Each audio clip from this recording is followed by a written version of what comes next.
Alright everybody, I found the most broken build in NBA2K21. So yeah, it's the LeBron James build. It's the most broken build in the game. It's the best build in the game. So I'm not going to waste your time.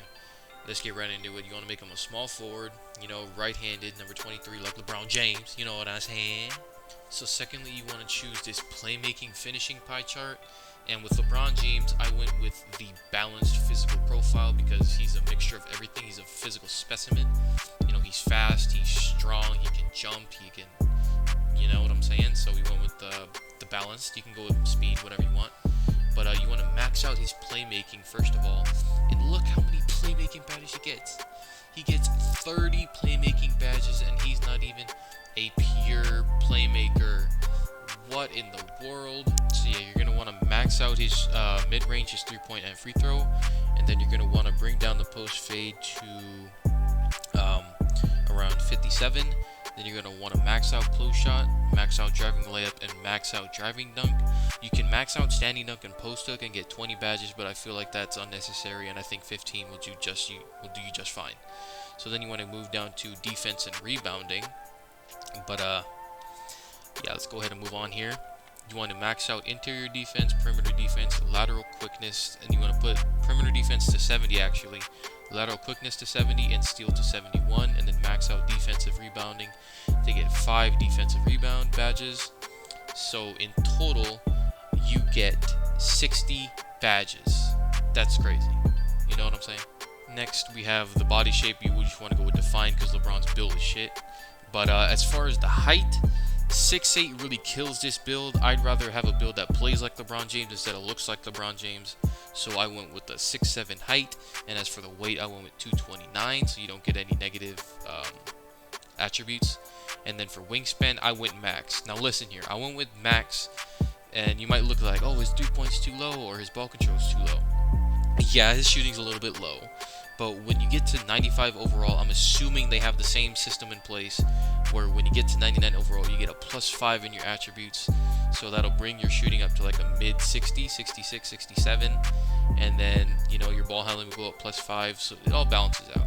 You can buy boost to upgrade your shooting. You only get choices. You get playmaking and you get slasher. I went with slasher because, it's the better takeover in my opinion. And as you can see, we got the facilitating finisher, which is what his build was last year. So let's go ahead and take a look at the badges.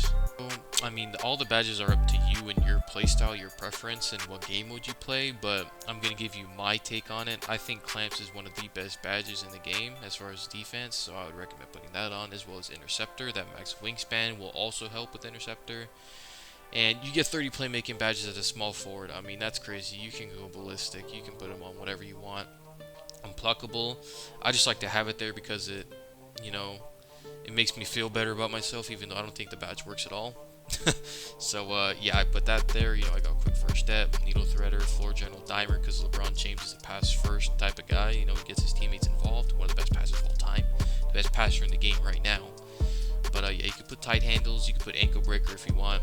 Lob city passer, I should probably put on something at least. But yeah, it's all up to you what you want to do. Maybe downhill because it's LeBron. Anything you want to do. Shooting, I think range extender is necessary. I think hot zone hunter is going to be the same effectiveness as it was last year. It was one of the best badges in the game. Green machine, you don't need anything above silver, as well as catch and shoot. But yeah, let's go ahead and move into the finishing badges. First thing you want to put on is Hall of Fame contact finisher. Of course, you get those contact dunks with that max wingspan. It's going to be a sight to see, man. It's gonna be exciting. I'm probably gonna make this build. It's not gonna be my first build because I have to make a center, but yeah, it's gonna be a great build to make. It's gonna be a lot of fun. But I hope fancy footwork is still as good as it was. I was hop dunking in the 2KU with ease, so their finisher could be nice. It was one of the best badges last year. I'm assuming everything based on last year because this game is basically a copy and paste off last year. You know what I'm saying? So at least current gen. Next gen is going to be, I think, completely different. But put Lob City finisher on there, or you can go full relentless. Whatever you guys want to do. Badges are your preference and your play style. But yeah, that's LeBron James build. Hope you guys enjoyed. This build is absolutely game breaking. It seems like they're handing out more badges this year. But yeah, that's the end of the video. See you out.